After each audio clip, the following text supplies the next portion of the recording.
Hello and welcome back to another edition of Viper Bites. And this time we're going to dive into the 2022 NFL Draft and talk about some of the prospects that you need to know about, starting with Iowa State's running back, Breece Hall. Yes, he is the consensus number one running back off the board. He's going to go either late first, early second, depending on where teams are picking. And maybe a team wants to jump up in the first to get that fifth-year option on this back because he is the legitimate contender for first four rounds of those fantasy drafts. Why? 5'11", 217 pounds, a 30.3 BMI. That's in the 54 percentile. His RAS score, this is what makes people get excited about this guy. 9.96. That is absolutely insane. That is based on a 4.3940, which is the 97 percentile, a 40-inch vertical, a 10'7" broad jump. Hey, you want to look at speed scores and burst scores, courtesy of Player Profiler?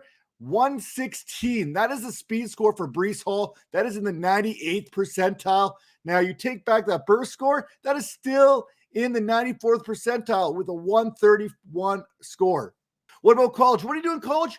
He dominated in college. That college dominator, 43.0. Again, 95 percentile. You're looking for a guy who can do it all. Breece Hall is that guy. He's got that track record. We've seen what he's been able to do. In 2019, as a freshman, he posted 186 carries for 897 yards.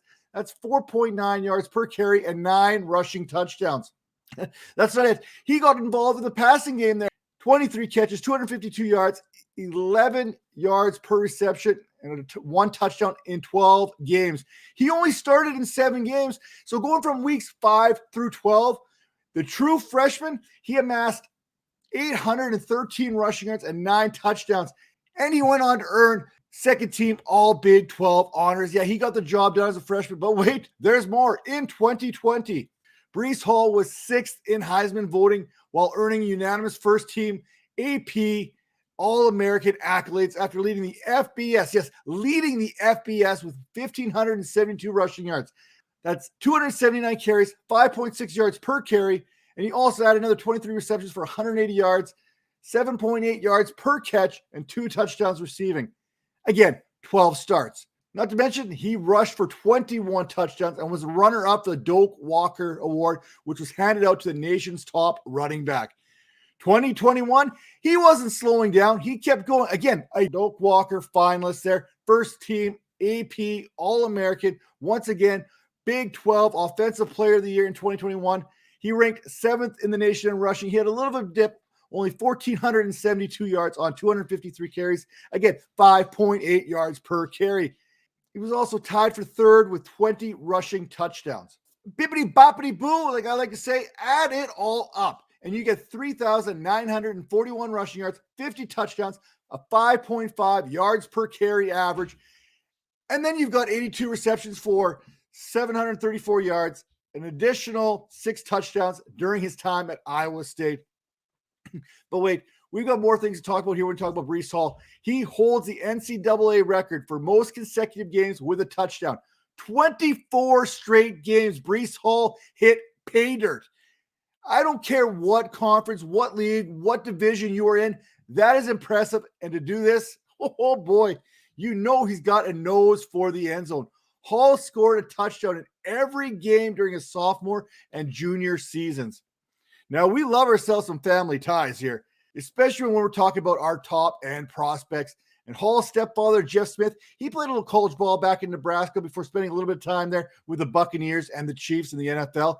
And his cousin, you may have heard of him, 49ers great Roger Craig. You know he could run the ball just as good as anybody there. So Breece Hall, pretty good pedigree there when it comes to running the football.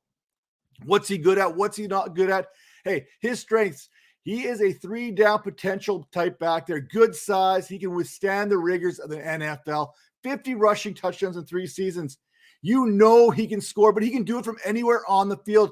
A threat whenever he gets the ball in his hands, as evidenced by his 5 touchdowns of more than 75 yards. So he can break off the big ones just as well as the little ones. It don't matter. He can do it all. Now, he absorbs contact thanks to being able to get that nice low base, getting those shoulders a little bit lower, getting those pad levels nice and even, and he just breaks tackles. You're not going to get a clean lick on this guy very often.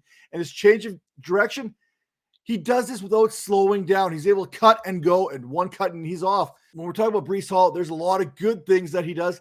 He does have a few minor weaknesses, nothing that I'm too concerned about.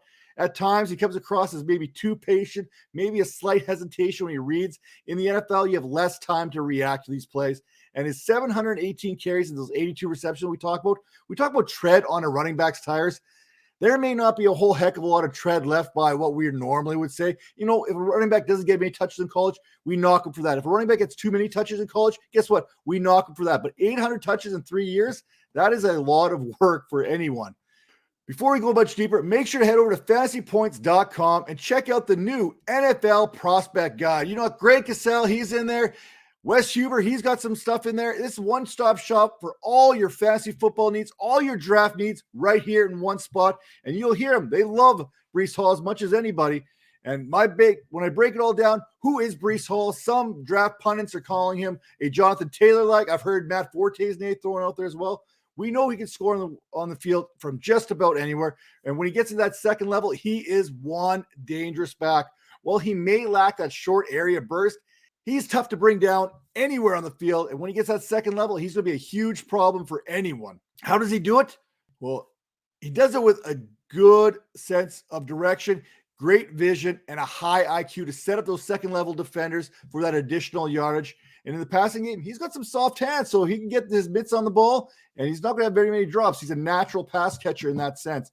Now, with that all said, again, head over to fantasypoints.com, enter promo code VIPERS22, get 10% off your subscription today. And while you're at it, make sure if you're watching this video, good old-fashioned thumbs up, hit that subscribe button, and turn on those notifications, because we're going to talk a lot of prospects here in the next little while. So you're going to want to make sure you tune in, get those notifications turned on. And again, listening on podcast platforms, Apple, Spotify, Stitcher, make sure to rate and review. We'll see you next time, because, hey, when news breaks here in the off season, when we're talking draft profiles, we've got you covered.